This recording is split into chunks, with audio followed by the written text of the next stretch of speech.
ওয়ামা খালাকতুল জিন্না ওয়াল ইনসা ইল্লা লিয়াবুদুন।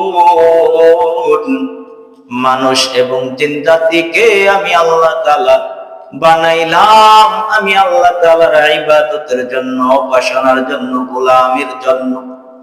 ও মুসলমান ইমানদার আল্লাহর গোলাম, ভালো করে শুনিয়া নাও। ও পঞ্চসেনার মুসলমান, সিরাজগঞ্জের মুসলমান, তুমি আর আমি মনে করি আমি মানুষ, তুমিও মানুষ না। এ যেমন মানুষ হইছ, মানুষ একটা হলো জন্মগত ভাবে মানুষ, আর একটা হলো গুণগত ভাবে মানুষ। আল্লাহ তাআলা বলেন ওয়ামা খালাকতুল জিন্না ওয়াল ইনসা ইল্লা লিয়াবুদুন। আমি আল্লাহ তাআলা মানুষ এবং জিন জাতিকে সৃষ্টি করলাম একমাত্র আমি আল্লাহ তাআলার ইবাদতের জন্য। ও মুসলমান ইমানদার গো, তুমি আর আমি মানুষ দাবি করি, হ্যাঁ আমরা জন্মগতভাবে মানুষ হয়েছি, কিন্তু বান্দা মানুষ হলো দুই প্রকার। একটা হলো জন্মগতভাবে মানুষ, আর একটা হলো গুণগতভাবে মানুষ। হ্যাঁ হ্যাঁ, মানুষ তো তাকেই বলা হয় যার ভিতরে গুণ আছে, গুণগতভাবে মানুষ, সেই হলো আসল মানুষ।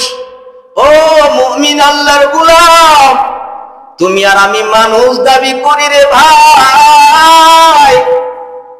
আল্লাহ বলেন আমি মানুষ সৃষ্টি করলাম একমাত্র আমি আল্লাহর ইবাদতের জন্য।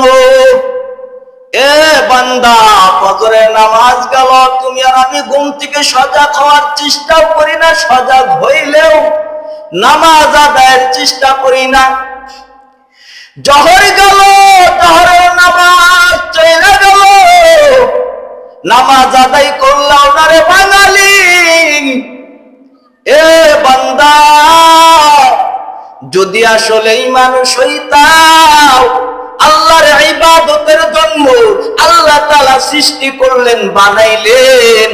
মুসলমান ইমানদার, তুমি আর আমি মানুষ দাবি করি, ফজরের নামাজ আদায় করলাম না, জোহরের নামাজ আদায় করলাম না, আসরে গেল, আসরের নামাজ আদায় করলাম না। এ বান্দা, মাগরিবের নামাজ হয়ে গেল, মাগরিবের নামাজ আদায় করলাম না, ইশারের নামাজ আদায় করলাম না, অথচ তুমি আর আমি মানুষ দাবি করি। না না না না, গুণগতভাবে মানুষ হওরে ভাই। এ বান্দা, গরুর উপরে, ছাগলের উপরে, বকরির উপরে নামাজ তো ফরজ করে নাই। আল্লাহ তাআলা কত সুন্দর নিয়ামত দান করেছে। আল্লাহ কই বান্দারে, আমি আল্লাহ তাআলা তোমাদেরকে নিয়ামত দান করেছি। এই নিয়ামত পাওয়ার পর যদি নিয়ামতের শুকরিয়া আদায় করো, আমি আল্লাহ তাআলা তোমাদেরকে নিয়ামত আরো বাড়ায় দিব। আতিনা ফিদ দার দুনিয়া না হাসান, আতিনা ফিদ দার উকবা না হাসান, ইয়া গিয়াসাল মুস্তাগীসিন হাদিনা ইফতিখারা বিল উলুবে ওয়াল কিনা।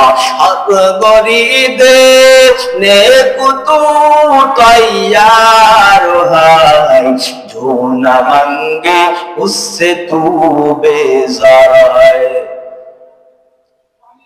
ए बंदा, अल्लाहर इबादतेर प्रति যদি তুমি মাত্র না হও, আল্লাহর ইবাদতের প্রতি যদি, উপাসনার প্রতি যদি তোমার মনোযোগ না হয়, তুমি কেমনে নিজেকে মানুষ মনে করো?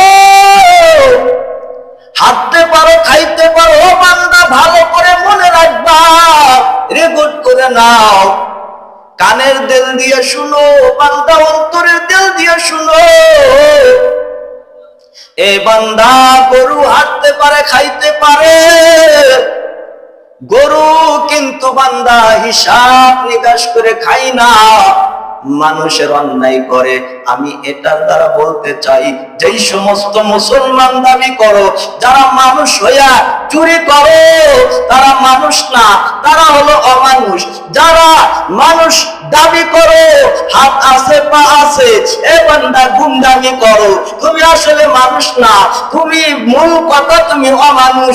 তুমি বান্দা মুসলমানও দাবি করো, আবার নিজেকে মানুষ দাবি করো, এ বান্দা তুমি মানুষ না, অমানুষ। কারণ মানুষ হয়ে চুরি করতে পারে না, মানুষ হয়ে ডাকাতি করতে পারে না, মানুষ হয়ে বান্দা সিন্ডিকেট করতে পারে না, মানুষ হয়ে ব্যভিচার করতে পারে না, মানুষ হয়ে অন্যায় করতে পারে না, জুলুম করতে পারে না। মুসলমান ইমানদার, এগুলোর একটাই মাত্র কারণ, তোমার ভিতরে ইসলামের শিক্ষা নাই, ধার্মিক জ্ঞান নাই। যদি ধার্মিক জ্ঞান থাকতো রে ভাই, তাহলে মনে হয় তুমি অন্যায় কাজের প্রতি লিপ্ত হইতাও না। এর ভিতরে তো একটা ভয় ঢুকবে, আমি যদি আজকে অন্যায় করি আল্লাহর আদালতে ধরা খাইতে হবে। আল্লাহর ভয় যদি অন্তরের ভিতরে থাকে রে ভাই, চুরি করবা না, জিনা করবা না, মিথ্যা কথা বলবা না, অন্যায় করবা না, মাকে কষ্ট দিবা না, বাবাকে কষ্ট দিবা না। মুসলমান পয়গম্বরের আদর্শ ঢুকাও, ইসলামের মতো আল্লাহর গোলামের জীবন জিন্দিগি চালাও, ইসলামের উপরে চলো, শান্তি পাইবা। ও মুসলমান ইমানদার, এই দুনিয়াতে যারা আছে, যারা হিন্দু তারাও শান্তি চায়, যারা খ্রিস্টান তারাও শান্তি চায়, যারা মুসলমান তারাও শান্তি চায়। এ বান্দা, কেউ বলে ওই যে এনাথপুর আছে, বাবার দরবারে গেলে শান্তি পাওয়া যাইবে। মুসলমান ইমানদার, কেউ বলে ওই যে শাহজালাল রহমতুল্লাহ আলাইহির দরবারে গেলে শান্তি পাওয়া যাবে। কেউ বলে শাহপরান রহমতুল্লাহ আলাইহির দরবারে গেলে শান্তি পাওয়া যাবে। কেউ বলেন খাজা মাইনুদ্দিন চিশতি রহমতুল্লাহ আলাইহির যারা সিলসিলা, তাদের দরবারে গেলে শান্তি পাওয়া যাবে। না বাবা, না না না না, মূল কথা, শান্তি যদি পেতে চাও কুরআনকে মেনে নাও, কুরআনের জীবন ভাবে, কুরআনের বান্দা অনুসারী হও, আল্লাহর আদেশ অনুযায়ী। এ বান্দা, তুমি নামাজের মুসাল্লায় দাঁড়ায়া যাও, যখন মাত্র তুমি আল্লাহর কদমে তোমার মাথাটা, তোমার কপালটা লাগাইয়া দিবা। কত বন্ধু, কত বান্ধবদের বান্দা দেখলাম, যখন মাত্র হাতে ধরে পায়ে পড়ে এ বান্দা নামাজে নিয়ে যাওয়া হয়। নামাজে নিয়ে যাওয়ার পর জিজ্ঞাসা করা হয়, ভাই এতদিন নামাজ পড়েন নাই, যখন মাত্র নামাজটা আদায় করলেন, নামাজের আগে মনটা কেমন ছিল, এখন মনটা কেমন? ওই ভাই যাক, নামাজের আগে দুনিয়ার প্রতি আমি লিপ্ত ছিলাম, দুনিয়ার প্রতি ভালোবাসা ছিল, আমার আখিরাতের পরিকল্পনা ছিল না। ও মুসলমান ইমানদার, আল্লাহর গোলাম বলে, আমি এখন চেঞ্জ হয়ে গেছি, আখিরাতের কথা মনে পড়ে গেছে।